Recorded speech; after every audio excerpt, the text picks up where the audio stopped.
இதெல்லாம் வேலைக்கே ஆகாது. எப்ப பார்த்தாலும் எங்களை நோண்டினே இருக்காங்க. ஏதாவது கருப்பு வலை சொல்லுங்க. இந்த பாரு, நம்ம போராட்டம் பண்ணி அவனுக்கு கருப்பு பண்ணுவோம்ல. ஏய், நீ என்ன பண்ற? பக்கத்து தெருல போயிட்டு உருட்டு கட்டலாம் வாங்கிடா. அண்ணா உருட்டு கட்டை இல்லடா, தொடப்ப கட்டை இல்லடா, தொடப்ப கட்டையாவது எடுத்துனுவா. ஏன்னா போராட்டம்னா ஏதாவது ஒரு கட்டை இருந்தே ஆகணும். சரியா? கண்டிப்பா. ஆமா, இப்ப போராட்டம் பண்றது ரொம்ப முக்கியமான விஷயம் ஒண்ணு இருக்கு. இங்க கவலையே படாதீங்கண்ணே. போராட்டம் பண்ணும்போது கூட்டம் கூடாம பார்க்க வேண்டியது யாரும். டேய் வேஸ்ட்லேண்ட், கூட்டமா சேர்ந்தா போராட்டமே பண்ணும். அதுவே உனக்கு தெரியாதா? சரி ஓகே, இப்ப என்ன பண்ற, ஒரு சார்ட்ல வந்து நீதிக்காக போராடுவோம், மக்களுக்காக போராட்டம் போய் எழுதிட்டு வா. அண்ணா எழுத படிக்க தெரிஞ்சா யாமனா உங்க கூட சேர்ந்து சுத்த போறேன். நீ இந்த மாதிரி இருக்கிற வரைக்கும் எங்களை மாதிரி ஆளுங்களை அசைக்கவே முடியாது. சரி ஓகே, இப்ப நான் சொல்றது அப்படியே உறுதிமொழியா, கையை நீட்டு. உறுதிமொழி எடுத்துக்கு முன்னாடி உன் கை இப்படி நடுங்குது. உறுதிமொழி எடுத்ததுக்கு அப்புறம் எப்படா பின்பற்றுவேன்? அதெல்லாம் கிடையாது. பாரு, போராடுவோம் போராடுவோம் போராடுவோம் போராடுவோம், குடி மக்களுக்காக போராடுவோம், குடிக்கிற மக்களுக்காக போராடுவோம், குடிக்கிற மக்களுக்கு இல்ல குடி மக்களுக்காக போராடுவோம், குடிமக்களுக்காக போராடுவோம், எவன் வந்தாலும் எதிர்த்து நிற்போம், எவன் வந்தாலும் எதிர்த்து நிற்போம். என்ன கூட்டத்துக்கு ஆளுங்க இவரே கூட்டமா தான் இருக்காரு. யாரு ஒரு முக்கியமான போராட்டம் சொல்லுங்க.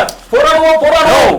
எப்ப பார்த்தாலும் எங்களை நோடினே இருக்கானுங்கண்ணா. நாங்க எவ்வளவு கஷ்டப்படுறோம். எந்த ஆட்சியில வந்தா அவன் நோன்றான், அந்த ஆட்சியில வந்தா இவன் நோன்றான், இவன் பாக்காதப்ப மூக்க நோன்றான். இதெல்லாம் எங்களுக்கு தேவையா? நாங்க போராட்டம் பண்ணி ஆவன. ஆக்சுவலா உங்களெல்லாம் பார்த்தா ரொம்ப பெருமையா இருக்கு. இளைஞர் நீங்க வந்து இந்த விஷயத்துக்காக போராட்டம் பண்றீங்க. நீங்க பெருமை பட தேவையில்ல, நீங்க முன்னின்று இந்த போராட்டம் நடத்துங்க, எங்களுக்காக நிறுத்துங்க. இது போராட்டமா பார்க்க கூடாது, நம்மளோட குரலா அது ஒழிச்சு இனிமேல் இந்த மாதிரி தப்பே நடக்காம நம்ம பாத்துக்கணும். Very good. இனிமேல் இது கோயம்புத்தூர் மட்டும் இல்ல, எல்லா இடத்துக்கும் இது பின்பற்றப்படணும். கோயம்புத்தூரா?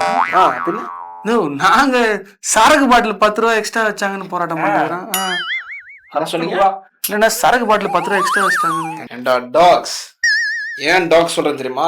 நல்ல இளைஞர்கள் உங்களுக்கு சொன்னேன். நாட்டுல எவ்வளவு பிரச்சனை நடக்குது, என்ன நடந்ததுன்னே தெரியல உங்களுக்கு. 10 ரூபா பாட்டில் விலை ஏறிச்சுன்னு சொல்லிட்டு அதுக்கு ஒரு டேஷ் அசிங்கமா வருது. அதுக்காக போராட்டம் பண்ணுவீங்க? எங்களுக்கு அதான் முக்கியம். ஆமா. ஏய், கோயம்புத்தூர் என்ன நடந்ததுன்னு தெரியுமா உங்களுக்கு? தெரியாது. நாங்க என்ன பண்ண எப்பவுமே போர்டுல இருப்பாங்க.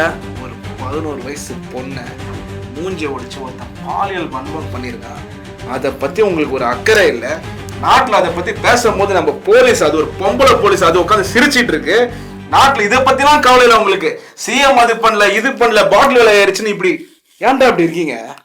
என்னன்னா பண்றது? காலைல ஏந்தவனே குடிக்கணும்னு தோணுது. போதையில இருக்கும், நாங்க என்ன பண்ண முடியும்? அதுதான், போதையில இருக்கிறதுனால தான் இந்த பிரச்சனையே.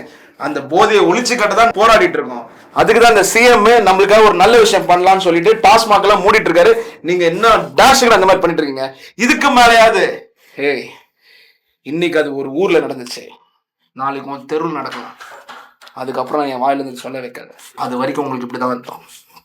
இதுக்கு மேல இந்த மாதிரி விஷயத்துக்கு போராடுறதுக்கு பதிலாக நல்ல விஷயத்துக்கு குரல் கொடுத்து கெட்டதை ஒழிக்கிறதுக்காக பிளான் பண்ணுங்க.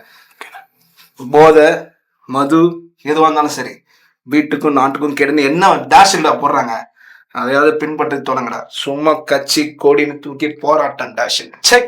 நம்ம போராட்டம் பண்றோம், கண்டிப்பா பண்றோம். குடிக்காக இல்ல, குடி மக்களுக்காக.